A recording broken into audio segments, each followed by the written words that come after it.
governor in Florida. The winner will take on Governor Ron DeSantis in November.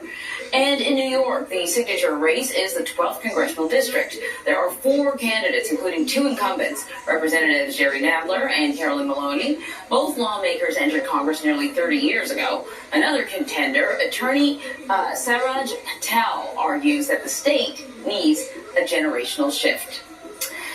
More rain is expected today in the Dallas area, just one day after a 1,000-year event. The Dallas-Fort Worth area was hammered by 9 inches of rain from Sunday to Monday. That is the second most in the city's history. The storm turned streets into rivers, flooding cars and homes, and at least one person died after being swept off a bridge. The torrential rain also caused hundreds of delays and cancellations out of the Dallas-Fort Worth airport yesterday. Omar Villafranca has more from Texas.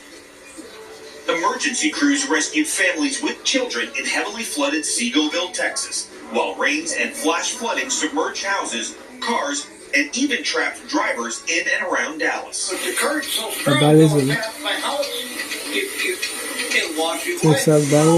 This woman was pulled to safety after the road flooded with little warning. I thought I was going to die. I was just panicking because I just wanted to get out of my car and get out of the water. Dallas Fire Rescue responded to close to 200 vehicle rescues in just 24 hours. All of a sudden we were stopped, and then I see a car just like floating towards the wall. And so like, oh, Just a few weeks ago, triple-digit temperatures and drought conditions were baking North Texas, drying up the Trinity River in Dallas. But overnight, rain pounded the area, filling up the river basin. She said that water's coming in, so I didn't think I thought it was going to calm down, but the rain keep coming. Homes were also damaged. The rain so powerful, this apartment in downtown Dallas quickly ended up with 2 feet of water. Once the flooding receded, the damage became clearer. Out west, in Utah's Zion National Park, torrential rains turned hiking paths treacherous, putting parkgoers at risk. This person was filmed clinging to a large tree trunk in fast-moving floodwaters. And the search continues for a 29-year-old woman from Tucson, Arizona, who was hiking with her friends when the storm hit. Dallas County has declared this area a disaster. And even though the floodwaters are starting to recede, folks here are hoping the worst of it is over. Omar Villafranca, CBS News, Seagoville, Texas. Well, breaking overnight, the State Department is urging Americans to leave Ukraine. Officials say Russia is planning to step up attacks as it marks 6 months since the invasion.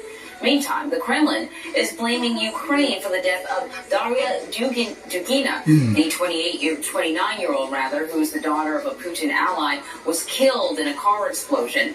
The target was likely her dad, but they had switched vehicles. The U.S. weighed in on the attack yesterday. All I can say from here is that Ukraine has denied any involvement, and for our part, we condemn the intentional targeting of civilians anywhere. Russia's Federal Security Service, the main successor to the KGB, released video of who they call the suspect and claimed she fled to Estonia after the killing. Well, the nation's top infectious disease expert is leaving his post in December. Dr. Anthony Fauci announced yesterday that he's walking away after 54 years. He is the chief medical advisor to President Biden. He said that he wants to continue working, possibly in public service, to inspire the next generation of scientists. Fauci, who's 81, was a leader in the federal response to AIDS and other diseases long before the COVID pandemic. Coming up, Jupiter as we've never seen it before. The Webb telescope captures amazing new details of the giant planet. And later, fast food chain why Wendy's is leaving out lettuce from sandwiches. This is the CBS Morning News. When hurting feet make you want to stop, it's Dr.